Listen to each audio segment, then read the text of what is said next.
తెలంగాణలో సంచలనం సృష్టించిన ఫోన్ ట్యాపింగ్ వ్యవహారంపై త్వరలోనే సమీక్ష నిర్వహించి తదుపరి చర్యలు తీసుకుంటామన్నారు డీజీపీ సివి ఆనంద్. ఈ కేసు దాదాపు పూర్తయ్యే దశలో ఉందన్న ఆయన రెండో ఛార్జ్షీట్ వేస్తామని తెలిపారు. 7 నెలల ముందు అప్పటి వరకు ఏం జరిగిందో నాకు తెలుసు. ఇప్పుడు గత ఒక సిట్ కూడా ఏర్పాటు చేసి సిపి హైదరాబాద్ గారు ఇక్కడే ఉన్నారు. అయితే దాదాపుగా పూర్తయినట్టు అనిపిస్తుంది. తొందరలో దాన్ని పూర్తి చేసి నేను ఒకసారి సమీక్షించి we will take the further action in that. Final గా ఛార్జ్ షీట్ వేసేది ఉంటుంది, సెకండ్ ఛార్జ్ షీట్, అది తొందరలో వేసే విధంగా.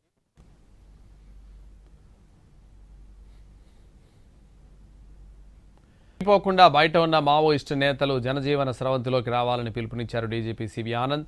ఇదివరకే లొంగిపోయిన నక్సల్స్పై తమ ఫోకస్ ఉంటుందన్నారు. జనజీవన స్రవంతిలో వారు కలిశారా లేదా, వారిని ఎవరైనా వేధిస్తున్నారా, లేదంటే వీరు ఎవరినైనా వేధిస్తున్నారా అన్నది పరిశీలిస్తున్నామన్నారు. సహచరులు ఎవరైతే ఉన్నారో సరెండర్ చేసినట్టు వారికి పిలిపిస్తున్నాము బహిరంగంగా. దయచేసి మీరు వచ్చేసేయండి. మేము పూర్తి స్థాయిలో ప్రభుత్వ పరంగా అన్ని చర్యలు, అన్ని డిపార్ట్మెంట్స్ కి మార్గదర్శకాలు జారీ చేయడం జరిగింది. వారిని పూర్తి స్థాయిలో మేము పునరావాసం కల్పించి మళ్ళీ ఈ సమాజంలో వారిని కలుపుకునే విధంగా అన్ని చర్యలు మా డిపార్ట్మెంట్ పరంగా మేము పర్సనల్ గా సూపర్వైజ్ చేసి 2 నెలలకోసారి ఒక రివిజన్ ఉంటుంది, 6 నెలలకోసారి ఇంకోసారి సమీక్షిస్తాం. ఈ ఎస్ఐబిలో కూడా ఈ విధానం ఎప్పటి నుంచో ఉంది. In fact surrender and rehabilitation policy మన రాష్ట్రంలో 1993లో ఫస్ట్ టైం అమలు చేయడం జరిగింది.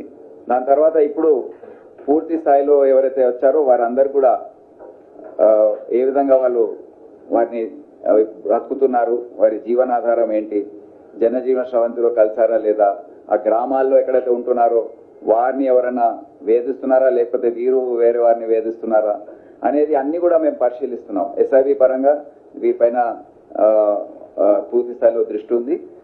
ఎవరైతే ఇంకా బయట ఉన్నారో దయచేసి అందరు కూడా